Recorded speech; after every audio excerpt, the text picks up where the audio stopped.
স্বাৰ্থপৰ পৃথিৱীত ভাল বুলি একো নাই। তুমি যাৰ মনত ভাল লগাব পাৰিছ তেওঁৰ ওচৰত তুমি ভাল, আৰু যাক পাৰা নাই তুমি তেওঁৰ ওচৰত বেয়া।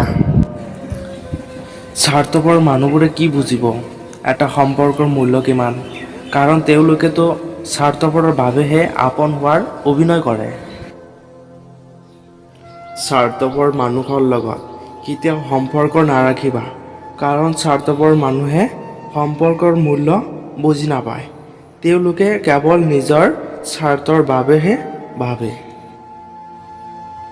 আজিকালিৰ মানুহবোৰ ইমানেই স্বাৰ্থপৰ যে দৰকাৰ হ'লে সম্পৰ্ক এৰি দিব, কিন্তু অহংকাৰ এৰি নেদায়।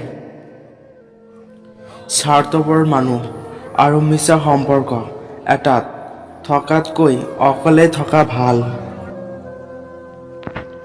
স্বাৰ্থপৰ নহয় বাবেই সুখবোৰ বহু কমকৈ আৰু দুখবোৰ বহু বেছিকৈ পায়।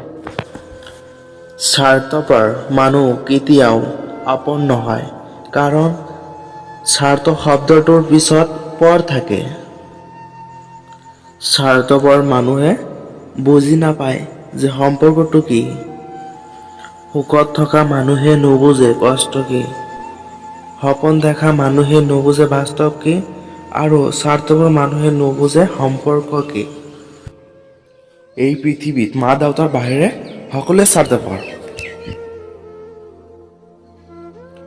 এবাৰ মৃত্যু হৈ আকৌ ঘূৰি আহিব পৰা হ'লে আমি জানিব পাৰিলোহেঁতেন কোনে হাঁহে কোনে কান্দে, কোন আপোন কোন পৰ, কোন বিশ্বাসী কোন স্বাৰ্থপৰ।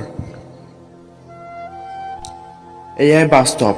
ভাল মানুহে ঠগ খায়, সৎ মানুহে কষ্ট পায়, সহজ মানুহে আঘাত পায়, স্বাৰ্থপৰ মানুহে আনন্দত জীৱন কটায়।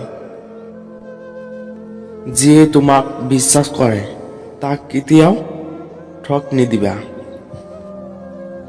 তোমাক ভাল পায় তেওঁৰ সুযোগ কেতিয়াও নল'বা।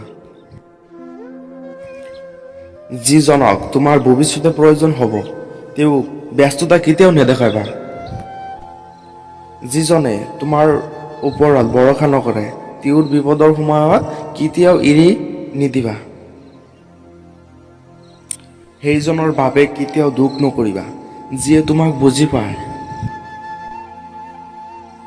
কাৰণ তেওঁ তোমাৰ মুখৰ কথা বুজি নাপালেও মনৰ কথা ঠিকেই বুজিব পাৰে।